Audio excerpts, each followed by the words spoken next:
بسم اللہ الرحمن الرحیم الحمد للہ رب العالمین والعاقبۃ للمتقین والصلاة والسلام علی سید الانبیاء والمرسلین وعلی آلہ واصحابہ ومن تبعہم بإحسان الی یوم الدین، اما بعد۔ جناب ابو ہریرہ رضی اللہ تعالی عنہ کی حدیث ہے کہ نبی کریم صلی اللہ علیہ وسلم نے اللہ کے حوالے سے بتلایا، اور یہ حدیث قدسی ہے صحیح بخاری میں، کہ اللہ تعالیٰ فرماتے ہیں کہ میں نے اپنے نیک بندوں کے لیے ایک ایسی چیز تیار کر رکھی ہے جس کے بارے میں نہ تو کسی کے کان نے سنا، نہ کسی کی آنکھ نے دیکھا، نہ اس کے دل پر اس کا خیال گزرا۔ یہ اللہ تعالیٰ کی بنائی ہوئی چیز ہے۔ پھر نبی کریم صلی اللہ علیہ وسلم نے یہ آیت تلاوت فرمائی، فَلَا تَعْلَمُ نَفْسٌ مَا أُخْفِيَ لَهُم مِّن قُرَّةِ أَعْيُنٍ، کہ کسی نفس کو، کسی جان کو اس بات کا علم نہیں ہے کہ اللہ نے اس کی آنکھوں کی ٹھنڈک کے لیے کیا چیز پوشیدہ کر رکھی ہے، اسے علم نہیں ہے۔ اور فرمایا جزاء بما كانوا يعملون، یہ جزا ہے اس چیز کی جو اللہ کے بندے اس دنیا کے اندر کرتے رہے۔ رمضان کا مہینہ ہمارے ہاتھوں سے نکلتا جا رہا ہے، اور یہ ایام، یہ رمضان کی بابرکت گھڑیاں بہت تیزی اور سرعت کے ساتھ گزرتی جا رہی ہیں۔ وقت تھمتا نہیں ہے، زندگی گزرتی جاتی ہے، اور جن لوگوں نے، جن مومنین نے اس رمضان کے مہینے میں نیکیاں کما لی، نیک عمل کر لیے، اپنے اللہ کو راضی کر لیا، تو اللہ تعالیٰ نے اپنے انہی نیک بندوں کے لیے یہ اعلان کیا ہے کہ میں نے اپنے نیک بندوں کے لیے ایک ایسی چیز مخفی کی ہے جو ان کی آنکھوں کی ٹھنڈک ہوگی۔ اب یہ مخفی چیز کیا ہے؟ اللہ رب العزت نے قرآن مجید میں مختلف مقامات پر اس کا ذکر کیا ہے۔ سب سے بڑا انعام اللہ کی رضامندی، اور اس رضامندی کے ذریعے جب ہم جنت کا حصول کریں گے، جنت کے وارث بنیں گے، اللہ کے نیک بندے جب جنت کے وارث بنیں گے، اس جنت کے اندر اللہ رب العزت نے ایسی ایسی چیزیں رکھی ہیں، اللہ اکبر کبیرہ، جس کا ذکر اللہ رب العزت نے قرآن مجید میں کیا ہے، اور ایک عام انسان اس کا تصور بھی نہیں کر سکتا۔ سورہ زخرف کے اندر اللہ رب العزت فرماتے ہیں کہ جنت جو میں اپنے نیک بندوں کو عطا کروں گا، وَفِيهَا مَا تَشْتَهِيهِ الْأَنفُسُ، اس کے اندر ہر وہ چیز موجود ہے جس کی آپ خواہش کریں گے، جو آپ چاہت کریں گے جنت کے اندر اللہ رب العزت آپ کے لیے وہ متوفر کریں گے، آپ کے لیے وہ چیز حاضر ہوگی۔ ما تشتہیہ الانفس، جو آپ چاہیں گے۔ وتلذ الاعین، جس چیز سے آپ کی آنکھیں ٹھنڈی ہوتی ہیں، اللہ تعالیٰ فرماتے ہیں کہ میں جنت کے اندر تمہیں وہ چیز مہیا کروں گا۔ وَأَنْتُمْ فِيهَا خَالِدُونَ، اور تم ان نعمتوں کے اندر اور جنت کے اندر ہمیشہ ہمیشہ رہو گے۔ اب جنت سے خروج نہیں ہوگا۔ ایک بار بابا آدم علیہ السلام کا خروج ہوا جنت سے، انہیں زمین کی طرف بھیجا گیا، ہم بھی ان کی اولاد ہیں، ہمیں بھی جنت سے نکالا گیا۔ لیکن اللہ تعالیٰ فرماتے ہیں کہ اگر تم اپنے اعمال، نیک اعمال کر کے اپنی اعمالوں کی اور اللہ کی رحمت کی بنیاد پر اس جنت کو حاصل کر لو گے، تو پھر کبھی بھی تمہیں جنت سے نکالا نہیں جائے گا۔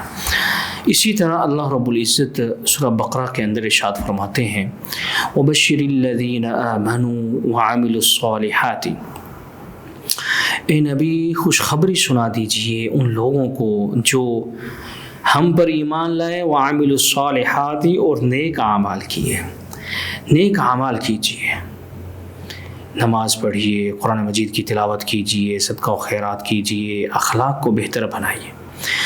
فرمایا ان لوگوں کو خوشخبری دے دیجیے اے نبی جو ایمان لائے، نیک اعمال کیے، تو ان لہم جنات، ان کے لیے ہم نے باغیچے تیار کر رکھے ہیں، تجری من تحتها الانہار، اس کے نیچے نہریں بہتی ہیں۔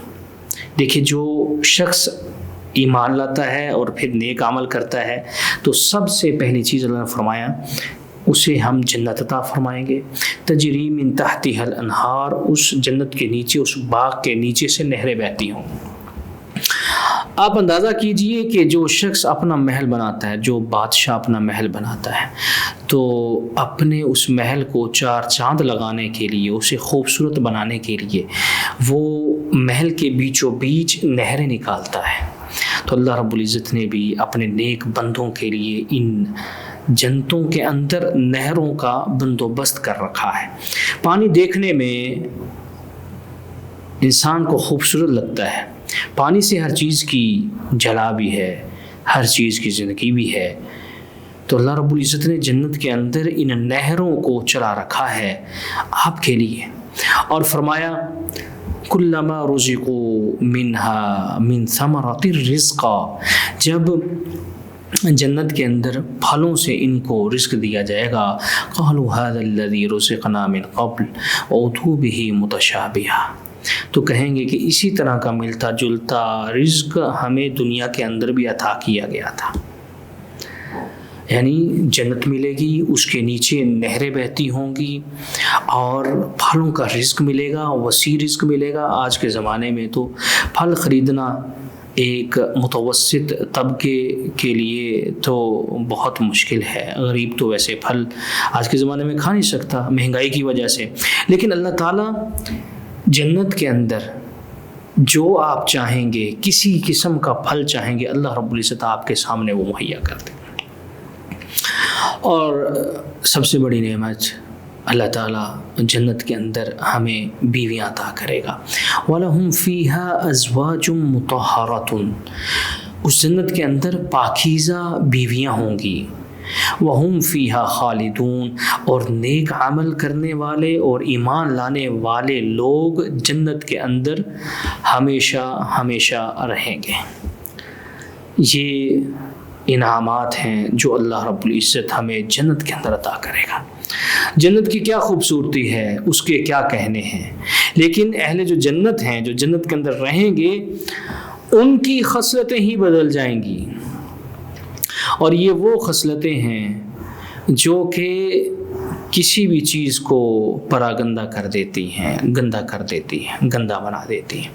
اللہ رب العزت ان تمام چیزوں سے انسان کو مبرہ کر دے گا، پاکیزہ بنا دے گا۔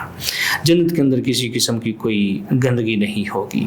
جناب ابو ہریرہ رضی اللہ تعالیٰ عنہ فرماتے ہیں، صحیح بخاری کی حدیث ہے کہ نبی کریم صلی اللہ علیہ وسلم نے فرمایا اول زمرۃ تلج الجنۃ، جو گروہ جنت میں سب سے پہلے داخل ہوگا، صورتهم علی صورت القمر لیلۃ البدر، ان کی شکلیں 14ویں کی چاند کی طرح چمک رہی ہوں گی، چہرے ان کے خوبصورت ہو جائیں گے، چہرے ان کے چاند کی طرح جیسے 14ویں کا چاند چمکتا ہے اور خوبصورت لگتا ہے اور آسمان کی زینت بنتا ہے۔ فرمایا کہ اہل جنت جب جنت میں داخل ہوں گے، پہلا گروہ جنت میں داخل ہوگا، ان کا چہرہ 14ویں کی چاند کی طرح چمک رہا ہوگا، اور فرمایا کہ وہ جنت کے اندر لا یبصقون فیہا، اس کے اندر وہ تھوکیں گے نہیں، تھوک نہیں آئے گی، اور فرمایا وَلَا يَمْتَخِطُونَ، اور نہ اس کے اندر انہیں رینٹ آئے گی، بلغم نہیں نکلے گی، اور فرمایا وَلَا يَتَغَوَّطُونَ، اور نہ ہی ان کو جنت کے اندر پخانا آئے گا۔ یعنی بدبودار چیز، جو چیز جس چیز سے انسان نفرت کرتا ہے، جو انسان کی کمزوری اور انسان کے اندر نقص محسوس ہوتا ہے، معلوم ہوتا ہے، جنت کے اندر وہ نہیں ہوگا۔ جنت کے اندر جنتیوں کو، اہل جنت کو بخانہ نہیں آئے گا۔ اور فرمایا آنیتہم فیہا الذہب، ان کے برتن جنت کے اندر سونے کے ہوں گے۔ ایک بادشاہ وہ کوشش کرتا ہے دنیا کی بہترین سے بہترین مٹی کے وہ برتن بنائے، دنیا کی بہترین سے بہترین دھات سے وہ اپنے برتن بنائیں اور ان برتنوں میں کھائے، ان برتنوں کو استعمال کرے۔ تو یہ ضیافت اللہ کی ہے۔ اللہ رب العزت نے اہل جنت کے لیے ایسے برتن جو کہ سونے سے بنائے ہوئے ہیں، ان کے اندر اللہ رب العزت اہل جنت کو کھانا عطا فرمائیں گے۔ اور فرمایا حد اہل جنت کی تعظیم کی یہ ہوگی کہ امشاطہم من الذہب والفضۃ، ان کی جو کنگھیاں ہوں گی، جو کنگھی ہم بالوں کے اندر کرتے ہیں، وہ سونے اور چاندی کی ہوں گی۔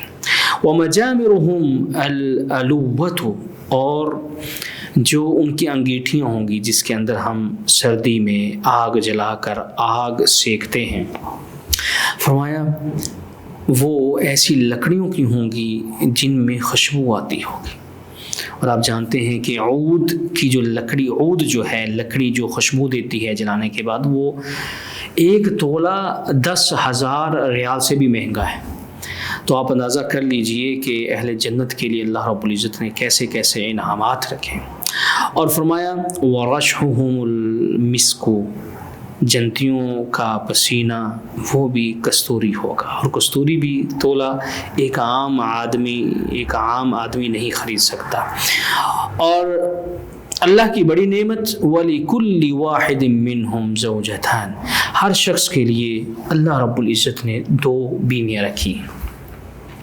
اور ایسی بیویاں حدیث میں آتا ہے، نبی کریم صلی اللہ علیہ وسلم فرمایا ان کا حسن ذکر کرتے ہوئے کہ ان کے حسن کا یہ عالم ہے کہ ان کی پنڈلی کا گوشت، اس کے پیچھے جو ہڈی ہے وہ بھی آپ کو نظر آئے گی۔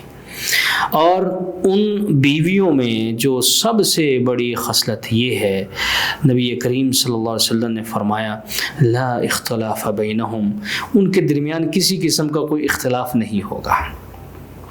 دنیا میں بیویوں کے درمیان اختلاف ہوتا ہے، طلاق ہو جاتی ہے، جدائی ہو جاتی ہے، اور بیویوں سے ایک خاوند تکلیف محسوس کرتا ہے ان کی باتوں سے، ان کے مطالبات سے، ان کی بات چیت سے، ان کے جھگڑے سے۔ لیکن جنت میں جو بیویاں ملیں گی ان کی خاصیت رسول اللہ صلی اللہ علیہ وسلم نے فرمایا حسن میں کمال کا حسن ہوگا، اور اخلاق میں لا اختلاف بینہم، کسی قسم کا کوئی ان کا اپنے خاوند کے ساتھ اختلاف نہیں ہوگا، ولا تباغض، اور نہ ان کے درمیان کسی قسم کا کوئی کینہ ہوگا، نہ کوئی بغض ہوگا، بلکہ فرمایا قلوبہم قلب رجل واحد، ایسے ہوں گی جیسے ایک ہی آدمی کا دل ہے، کسی معاملے میں کوئی اختلاف نہیں۔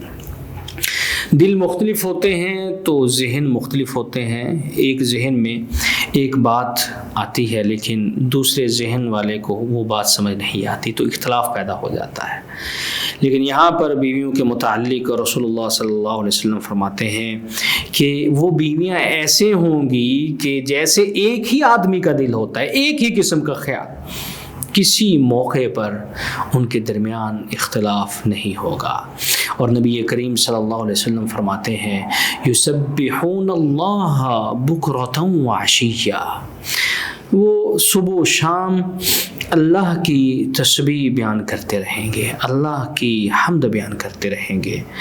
جس اللہ نے اتنی عظیم جنت عطا کی اور اتنی عظیم بیویاں عطا کی جن کا آپ کے ساتھ کسی قسم کا کوئی اختلاف نہیں، یہ واقعتاً اللہ کی بہت ہی عظیم ترین نعمتیں ہیں۔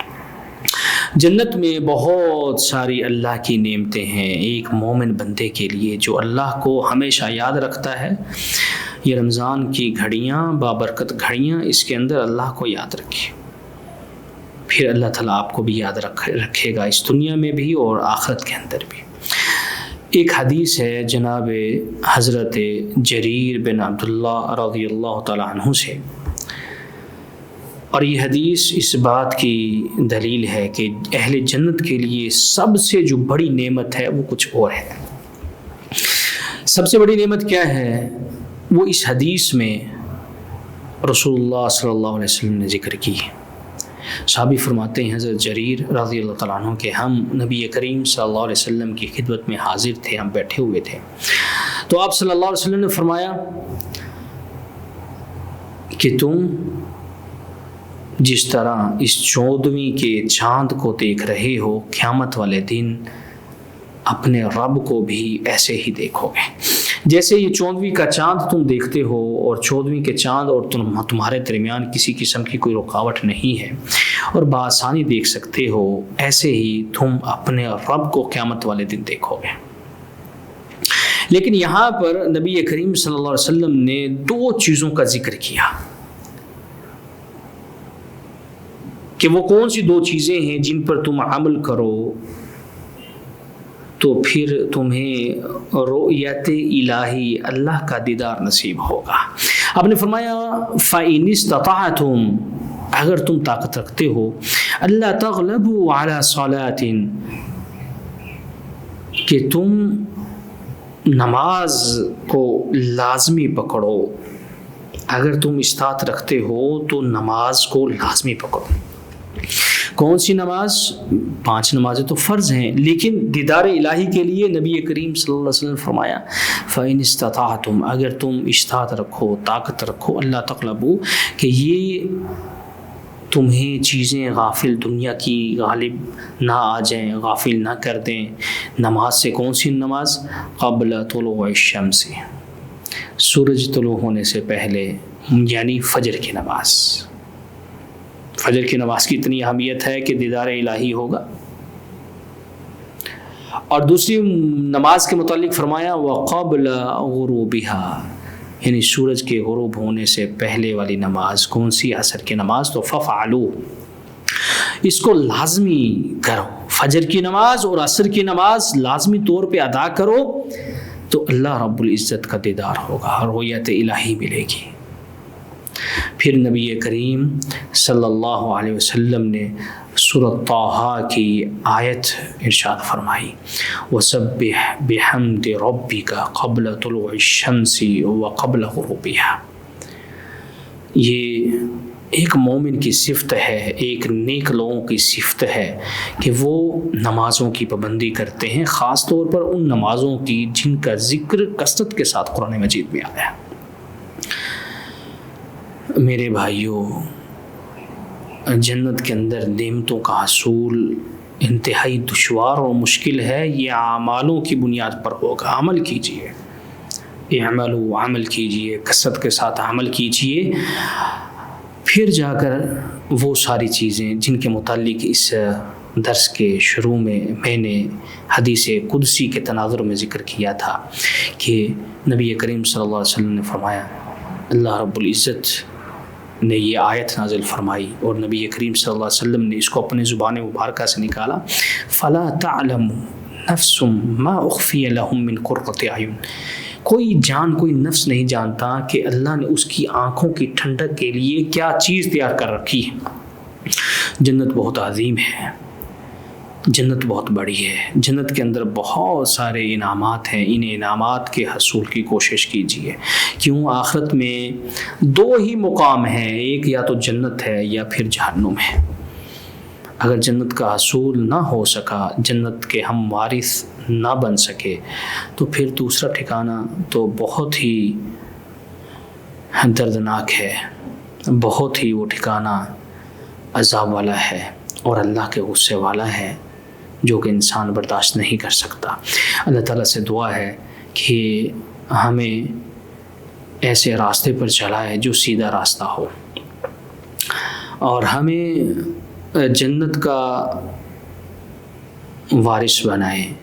ایسے اعمال کرنے کی توفیق عطا فرمائے کہ ان اعمالوں کی بنیاد پر ہم اللہ کو راضی کر سکیں، اور جب اللہ راضی ہوگا تو وہ ہمیں یہ جنت نعمتوں سمیت عطا فرمائے گا۔